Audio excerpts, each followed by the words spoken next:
an tambayi asma'u na asma'u diya abubakar siddiq aka ce menene mafi tsananin abin da annabi sallallahu alaihi wasallam ya haɗu da shi a makka sai ta bada irin wannan kissa ta ce mushrikai wata suna cikin masallacin makka suna tattaunawa tsakaninsu ya zamu yi da annabi da yadda yake suka gumakanmu sai annabi ya shigo masallacin faqamu ilaihi bi ajma'ihim sai duk suka tashi suka kewaye shi ana haka faja'a sarikhun ila abi bakarin faqala alhiq sahibaka sai wani mai daga murya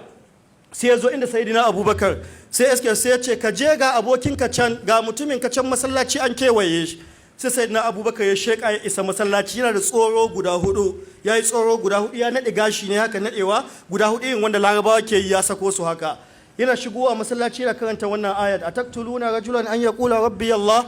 sai cikin sai suka ba annabi sai suka yi gare shi suka dinga dukan sayidina abubakar siddiq suka dinga dukan shi na asma ta ce ko da ya dawo gida duk ya taba ɗaya daga cikin tsoraye ne sai gashi ya fito yana cewa tabarakta ya zal jalali wal ikram tabarakta ya zal jalali wal ikram radiyallahu anhu wa ardahu don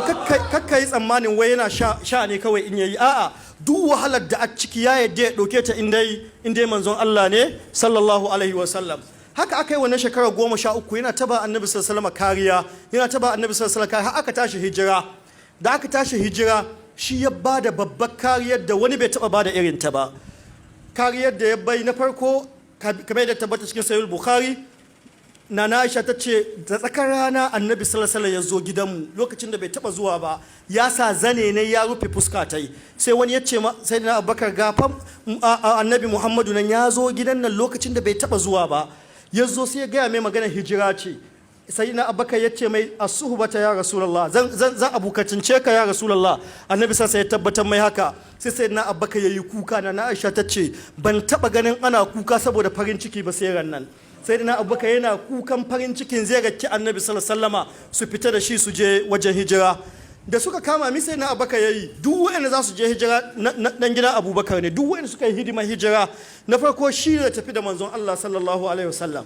na biyu yasa ɗanɗan shi Abdullahi ya dinga shiga cikin gari yana jin labaran jama'a yana jin mi ake faɗi game da mu sai da yamma sai ya je cikin kogo garu sau sai ya je ya dinga ba annabi sassan labarin da sai na abubakar ga abin da aka yi na asma'u ya sai na abubakar ta dafa abinci ko kuma ta yi tanadin abinci ita kuma ta je ta kai musu da yamma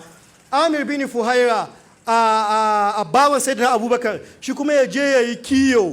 kiyo da rana da yamma sai ya zo da abubuwan kiyon ya zo da su bakin kogo saboda mai sai su shafe takon abdullahi da asma'u da suka bi sannan isu annabi sallallahu suna son nono su sha duk wa'annan yan gidan abubakar ne babu wani